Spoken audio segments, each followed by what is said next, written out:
Do livro Libertação, capítulo 20, Reencontro, página 253. Notificou-nos ainda que o sacerdote das sombras se faria acompanhar em sua vinda até nós de muitos companheiros tão envenenados mentalmente quanto ele, e que contra essa equipe de criaturas inimigas da cruz cabia-nos formar um todo de defesa harmônica através da fraternidade legítima, da oração intercessora e do amor espiritual que se compadece e age em favor da restauração do bem.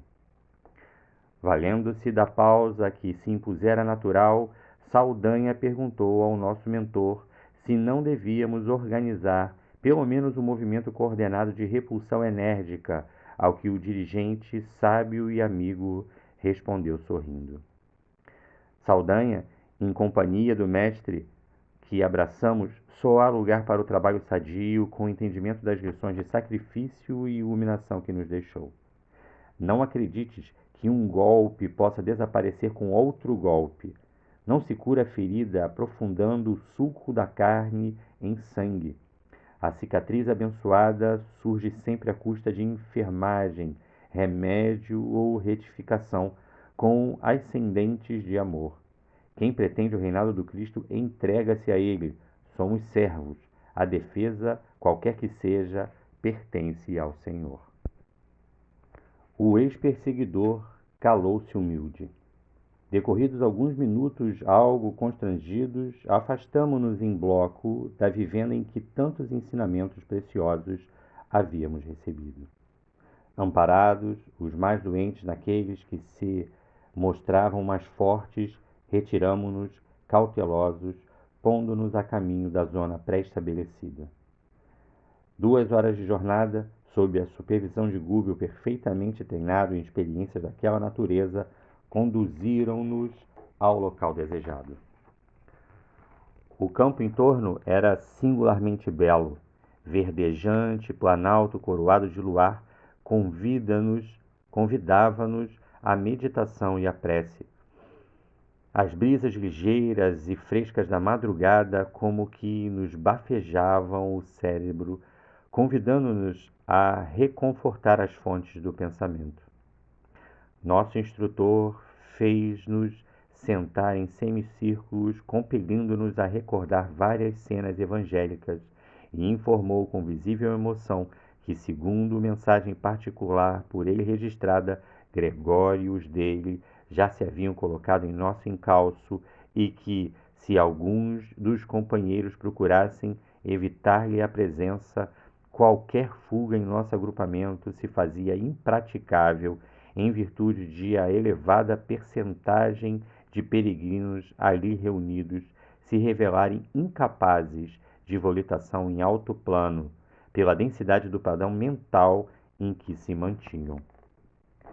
Cabia-nos, pois, agora a atitude de oração e expectativa amorosa de quem sabia compreender, ajudar e perdoar. Do zimbório estrelejado desciam valiosos estímulos para nós. Constelações tremeluziam distantes, enquanto a lua, silenciosa e bela, parecia disposta a testemunhar-nos o esforço cristão. Reparei que o nosso dirigente, insulado na relva macia, assumia a mesma posição de instrumento mediúnico, qual acontecera na reunião que vínhamos de efetuar, porque me entregou confiante a direção da Assembleia, o que aceitei dentro de preocupação extrema, embora sem hesitar. Providenciada semelhante medida, Gúbio passou a elevada condição mental por intermédio da oração. Acompanhámo-lo reverentes. Não havia gosto para conversações estranhas ao problema delicado daquela hora. Demorávamos em observação, expectante, quando o ruído longínquo nos anunciou a alteração dos acontecimentos. O instrutor, não obstante, palidíssimo, dando-nos a ideia de que já se achava em comunicação com entidades superiores e imperceptíveis ao nosso olhar, Mais uma vez nos exortou ao silêncio, à paciência, à serenidade e à prece, recomendando-nos seguir todos os fatos sem revolta, sem mágoa e sem desânimo. Não foi preciso esperar muito. Alguns minutos se desdobraram apressados e Gregório, com algumas dezenas de assalariados, surgiu em campo, investindo-nos com palavrões que se caracterizavam pela dureza e violência. Os recém-chegados apareceram acompanhados de grande cópia de animais, em maioria monstruosos. Noutras circunstâncias, sem a bênção do aviso salutar, provavelmente teríamos debandado, mas Gúbio, cuja superioridade conhecíamos por experiência própria, ali se mantinha resoluto e imperturbável, emitindo ondas de luminosidade intensa, veiculando forças magnéticas imponderáveis que, dirigidas sobre nós, como que nos supria de recursos necessários ao procedimento irrepreensível. Por mim, ao reparar as máscaras sinistras que se abeiravam de nós, confesso que em tempo algum senti tamanha ameaça de medo e tão profundo contágio de confiança. O sacerdote das sombras avançou para o nosso orientador à semelhança do general parlamentando na praça antes de começar a batalha e acusou sem rodeios: miserável hipnotizador de servos ingênuos, onde se alinham tuas armas para o duelo desta hora? Não contente em prejudicar-me os projetos mais íntimos num problema de ordem pessoal, aliciaste numerosos colaboradores meus em nome de um mestre que não ofereceu aos que o acompanharam senão sarcasmo, martírio e crucificação. Acreditas, porventura, esteja eu disposto por minha vez a aceitar princípios que relaxam a dignidade humana? Admites acaso permaneça a meu turno fascinado pelos feiticeiros de tua estirpe? Traidor da palavra empenhada, confundir-te-ei os poderes de bruxo desconhecido. Não creio no amor açucarado que elegestes por senha de luta. Creio na força que governa a vida e que te dobrará igualmente aos meus pés. Percebendo que o nosso orientador não se erguia, como que chumbado ao solo, compelido por indefinível prostração, não obstante cercado de intensa luz, o sacerdote dos ministérios negros, acariciando os copos da espada luzente, acentuou irado: covarde, não te levantas para ouvir-me a acusação justa e digna? Perdeste também o brio, semelhando-te a quantos te antecederam no movimento de humilhação que persiste no mundo há quase 2000 anos? Também noutra época acreditei na celestial proteção através da atividade religiosa, nos ideais em que hoje te empenhas. Entendi, contudo, há tempo que o trono divino paira distante demais para que nos preocupemos em alcançá-lo. Não há um Deus misericordioso, e sim uma causa que dirige. Essa causa é inteligência e não sentimento. Encastelei-me assim na força determinativa para não sossobrar. O querer, o mandar e o poder estão em minhas mãos. Se tuas mágicas prevalecem acima dos princípios que consagro e defendo, aceita a luva que te lanço à face. Combatamos. Gregório esprairou torvo olhar pela assistência muda e exclamou: aqui descansam inermes ao teu lado os meus colaboradores que adormeceram vergonhosamente ao teu cântico sedutor. Entretanto, cada qual deles me pagará muito caro a defecção e a desobediência. Fixou com mais atenção os olhos felinos na assembleia, mas exceto eu, que deveria permanecer atento à tarefa direcional que me fora cometida, ninguém ousou modificar a atitude de profunda concentração nos propósitos de humildade e amor a que fôramos conclamados. demonstrando acentuado desapontamento em face dos insultos sem resposta, o temível diretor de Legiões Sombrias aberou-se mais estreitamente de nosso instrutor sereno e bradou: levantar-te-ei por mim mesmo, usando os sopapos que mereces. Antes, porém, que conseguisse ligar o intento à ação, delicado aparelho luminoso surgiu no alto, à maneira de garganta improvisada em fluidos radiantes, como as que se formam nas sessões de voz direta entre os encarnados, e a voz cristalina e terna de Matilde ressoou acima de nossas cabeças, exortando-o com amorosa firmeza: Gregório, não enregeres o coração quando o Senhor te chama por mil modos ao trabalho renovador. O teu longo período de dureza e secura está terminado. Não intentes contra os abençoados aguilhões de nosso eterno Pai. O espinho fere enquanto o fogo o não consome, e a pedra mostra resistência enquanto o fio d'água a não desgasta.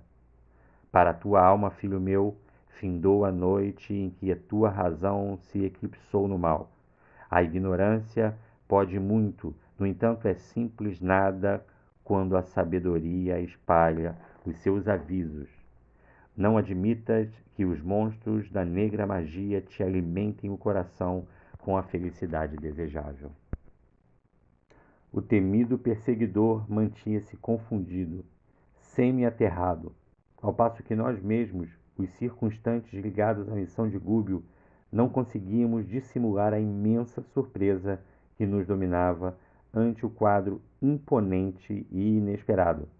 Compreendi que a benfeitora se valia dos fluidos vitais de nosso orientador para exprimir-se naquele plano qual fizera horas antes na residência de Margarida.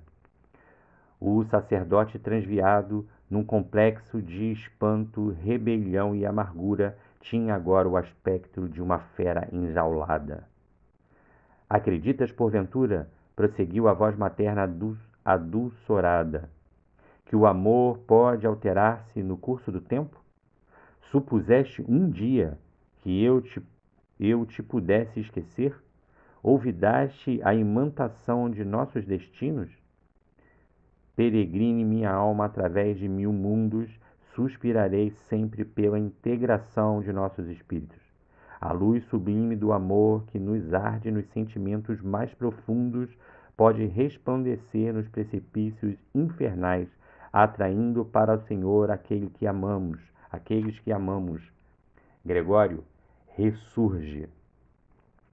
E numa inflexão de lágrimas que desarmaria o raciocínio mais enrijecido, acentuou: lembra-te, deixaste morrer nos séculos os projetos de amor que traçamos na Toscana e Lombardia distantes?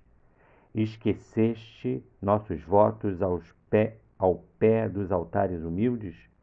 Olvidaste as cruzes de pedra que nos ouviam as orações? Não prometemos ambos trabalhar em comum pela purificação dos santuários de Deus na terra? Sempre grande e belo no combate à política venal dos homens, cristalizaste na mente os desvarios do orgulho e da vaidade, adquiridos ao contacto de uma coroa putrescível. Afogaste ideais preciosos na corrente de ouro mundano e perdeste a visão dos horizontes divinos, mergulhando-te na sombra dos cálculos pela extensão do império de teus caprichos. Incensaste a grandeza dos poderosos do mundo em desfavor dos humildes, incentivaste a tirania espiritual, crendo-te possuidor de autoridade infalível, e supunhas que o céu, além da morte, nada mais fosse que simples cópia dos tribunais e das cortes da terra? Tremendos desenganos surpreenderam-te o despertar, e, embora humilhado e padecente, coagulaste os pensamentos no ácido venenoso da revolta e elegeste a escravização das inteligências inferiores por única posição digna de conquistar.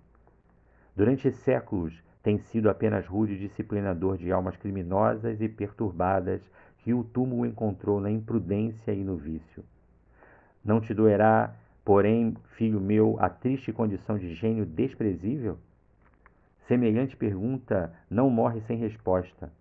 Falam por ti o imenso tédio do mal e a profunda solidão interior que presentemente te invade as horas. Aprendeste com infinito desapontamento que os tesouros divinos não repousam em frias arcas de valores amoedados, e sabes agora que Jesus dispõe de escasso tempo para frequentar basílicas suntuosas, não obstante respeitáveis, porque da escura senda humana emergem soluços de peregrinos sem luz e sem lar, sem arrimo e sem pão. Via-se aqui a benfeitora, quase asfixiada pela emoção, apresentava enorme dificuldade para continuar, mas após longa pausa que ninguém ousou interromper, prosseguiu comovida.